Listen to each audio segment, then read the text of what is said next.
de tifo, alrededor de 1 millón de mexicanos.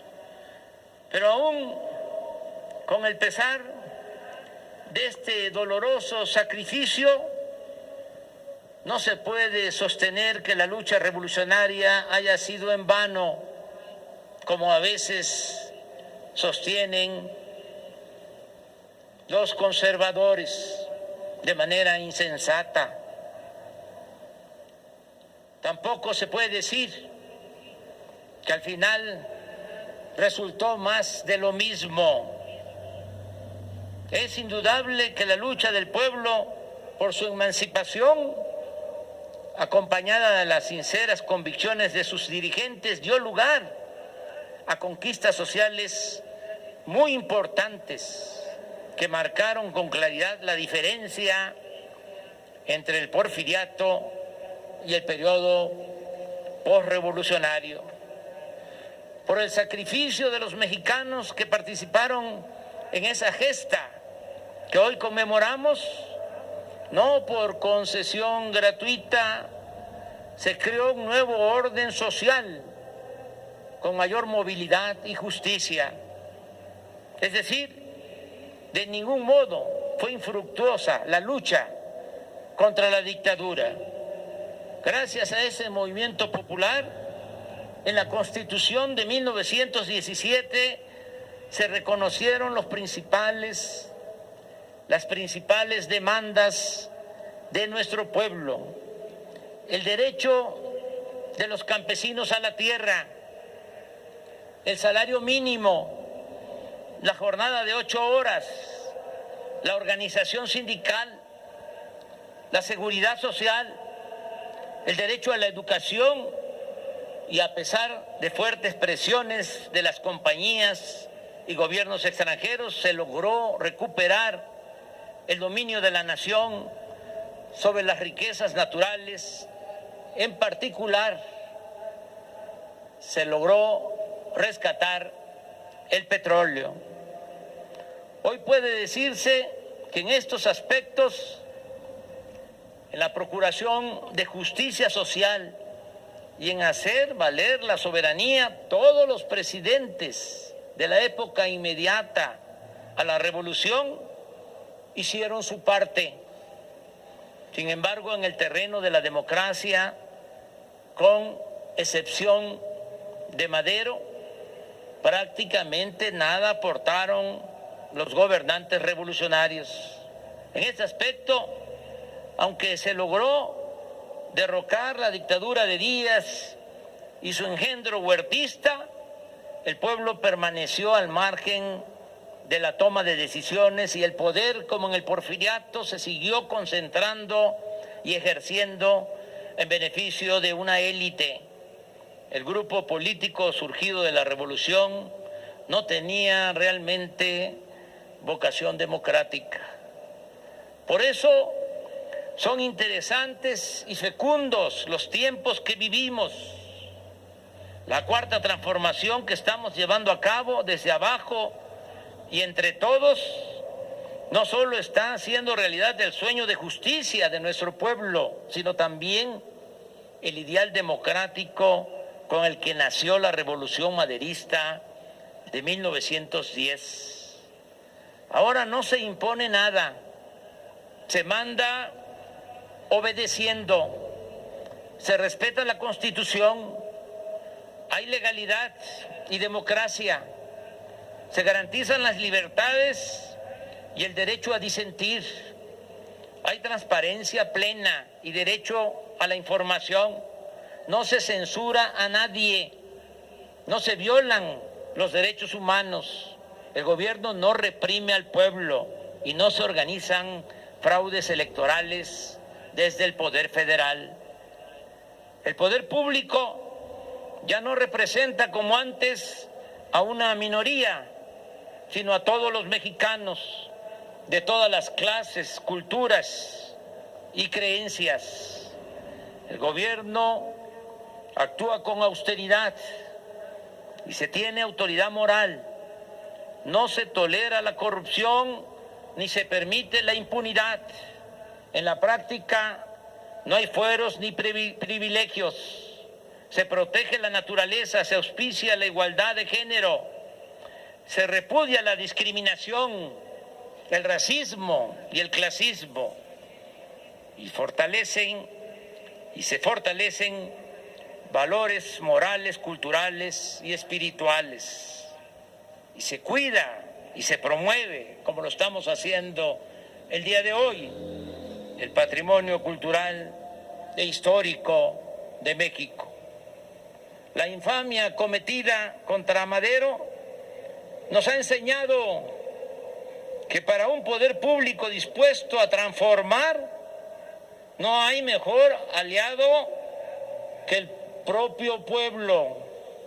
Nada bueno, digo de manera respetuosa, términos políticos, nada bueno se puede esperar de políticos corruptos, de la prensa que se vende o se alquila, de intelectuales convenencieros y de potentados dominados por la codicia. La clave está en la frase del presidente Juárez: con el pueblo todo, sin el pueblo nada. En nuestro caso, si no estuviéramos respaldados por la mayoría de los mexicanos y en especial por los pobres, los conservadores ya nos habrían derrotado o habríamos tenido que rectificar y someternos a sus caprichos e intereses para convertirnos en floreros o en títeres de los que se habían acostumbrado a robar y a detentar el poder económico y el poder político en nuestro país. México no es de un grupo, de una minoría. México es de todos los mexicanos. Sin el apoyo del pueblo, tampoco habríamos resistido la intensa campaña en nuestra contra, emprendida desde los medios informativos convencionales y las redes sociales, ni habríamos podido hacer frente a una guerra sucia, tan intensa y estridente como padeció Francisco I. Madero, apóstol de la democracia. Siempre dijimos, ese fue mi lema de campaña por la jefatura de gobierno de la Ciudad de México en el año 2000. Por el bien de todos, primero los pobres. La expresión mencionada implica algo no menos importante. Atender a los más pobres es ir a la segura para contar con el apoyo de muchos cuando se busca transformar una realidad de opresión y alcanzar el ideal de vivir en una sociedad mejor, más justa, igualitaria y fraterna. Además, hay algo que también heredamos de la revolución, que en estos tiempos está resultando esencial para la transformación del país. Me refiero a la contribución comprometida de las Fuerzas Armadas. A diferencia de otros ejércitos, el nuestro surgió, no lo olvidemos, surgió para oponerse al golpe de Estado que culminó en el asesinato del presidente Madero y del vicepresidente José María Pino Suárez. Surgió el ejército actual para defender la legalidad y la democracia. No olvidemos que el actual ejército nació al día siguiente de que fue aprehendido el presidente Madero aquí, en Palacio Nacional. Lo aprehendieron un 18 de febrero de 1913 y al día siguiente, 19 de febrero de 1913, nació nuestro ejército.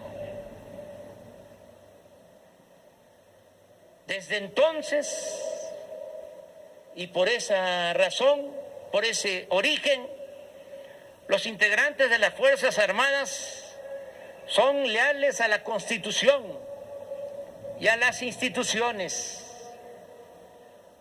No han pertenecido ni van a pertenecer, estoy seguro, a la oligarquía. Vienen de abajo y tienen como origen e identidad el México profundo. El soldado es pueblo uniformado y por eso nunca traicionará a su gente, nunca traicionará a la libertad, la justicia, la democracia. Nunca traicionará el soldado mexicano a la patria. ¡Viva la Revolución Mexicana! ¡Vivan los hermanos Flores Magón! ¡Viva Emiliano Zapata! ¡Viva Francisco Villa! ¡Viva el general Felipe Ángeles! ¡Viva Francisco I. Madero! ¡Viva Venustiano Carranza! ¡Viva Francisco J. Mújica! ¡Viva el general Lázaro Cárdenas del Río! ¡Viva México! ¡Viva México! ¡Viva México!